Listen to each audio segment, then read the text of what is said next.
सर्व एम.फार्मच्या विद्यार्थ्यांसाठी महत्त्वपूर्ण अपडेट आहे. फायनल मेरिट लिस्टच्या महाराष्ट्रातील सर्व विद्यार्थी प्रतीक्षेमध्ये होते.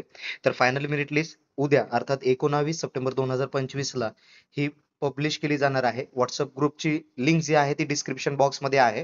डायरेक्टली व्हॉट्सअप ग्रुपमध्ये तुम्हाला ही फायनल मेरिट लिस्ट मिळून जाईल. आणि दुसरा महत्त्वाचा मुद्दा म्हणजे कॅपराऊंडचं सुद्धा शेड्यूल जे आहे ते वेबसाईटला पब्लिश केलेलं आहे. डिटेल शेड्यूल या व्हिडिओमध्ये आपण बघणार आहोत. तुम्ही कंप्लीट व्हिडिओ हा बघा जेणेकरून तुम्हाला ईच अँड एव्हरीथिंग कळेल.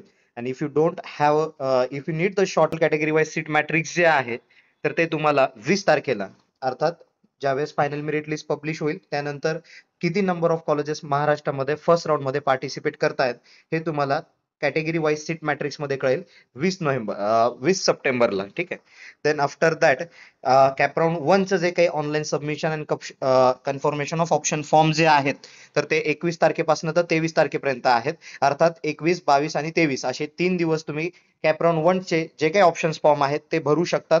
त्यानंतर प्रोव्हिजनल अलॉटमेंट जे आहे कॅपराऊंड 1 साठी म्हणजेच तुमचा नंबर कुठे लागला आहे हे तुम्हाला 25 तारखेला कळणार आहे. ठीक आहे. ऑनलाईन सबमिशन जे आहे ऑप्शन फॉर्म साठी पहिल्या राऊंडचं ते 3 दिवस देण्यात आलेले आहेत.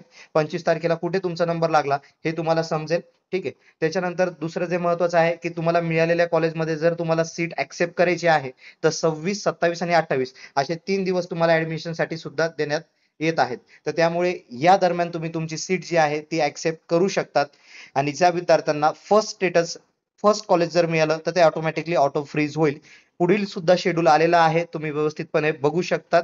बाकीचं जे काही या शेड्यूलची पीडीएफ जी आहेत किंवा नोटिफिकेशन जे आहे ते ग्रुपमध्ये पोस्ट केलेलं आहे.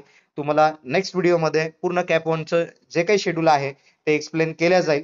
आणि ज्या विद्यार्थ्यांना आमच्याकडनं ऍडमिशन प्रवेश प्रक्रियेमध्ये मदत त्याचबरोबर पूर्णपणे ऍडमिशन प्रवेश प्रक्रिया ही काउन्सिलिंग मार्फत पार पाडून घ्यायची आहे त्यांनी स्क्रीनवरती जे नंबर शो होत आहेत यावरती कॉल करावा.